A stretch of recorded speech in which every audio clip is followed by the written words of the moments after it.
কেউ একজন কোশ্চেন করেছিলেন যে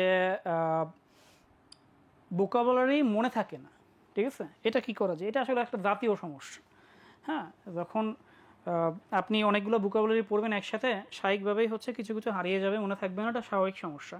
এখন এইখানে আসলে আমাদের মনে রাখার উপায়টা কি? মনে রাখার উপায় হচ্ছে আপনি ভোকাবুলারি শিখতে হবে কনটেক্সট অনুযায়ী, কনটেক্সট, ঠিক আছে। যেমন আমি আজকে একটা আলোচনা করেছি যে ড্রিমস হ্যাভ ফেসিনেটেড, তাই না? একটা কোশ্চেন ছিল যে এখানে ফেসিনেটেড মানে কি, ক্যাপটিভেটেড, ঠিক আছে। তো এখানে এরকম কনটেক্সট, সেন্টেন্স অনুযায়ী আপনাকে ভোকাবুলারি শিখতে হবে। আপনি যদি শুধুমাত্র ওয়ার্ড এবং শব্দার্থ শেখেন তাহলে ওইটা মনে থাকে কম। আপনি যদি সেন্টেন্সে শেখেন, ব্যবহারটা শেখেন, তাহলে ওটা বেশি মনে থাকে। তো সেই ক্ষেত্রে এখন দেখেন আপনি যেমন আইসোলেশনটা এটা আপনার মনে থাকবে, কারণ আপনি এটা কনটেক্সট অনুযায়ী প্রচুর ব্যবহার করছেন। আমরা যখন কোভিড-19 আক্রান্ত ছিলাম তখন আইসোলেশনটা অনেক বেশি ব্যবহার করা হয়েছে, তাই না?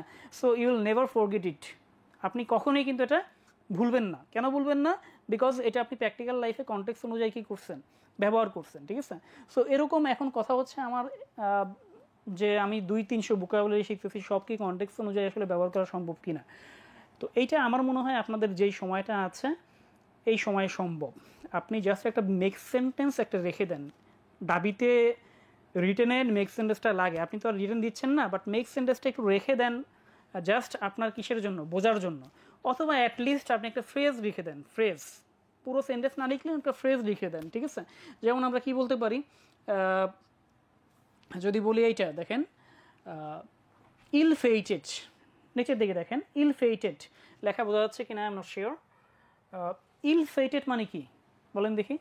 ইল ফেইটেড মানে হচ্ছে দুর্ভাগ্য। ইল মানে কি, মন্দ, ফেইটেড মানে কি, ভাগ্য।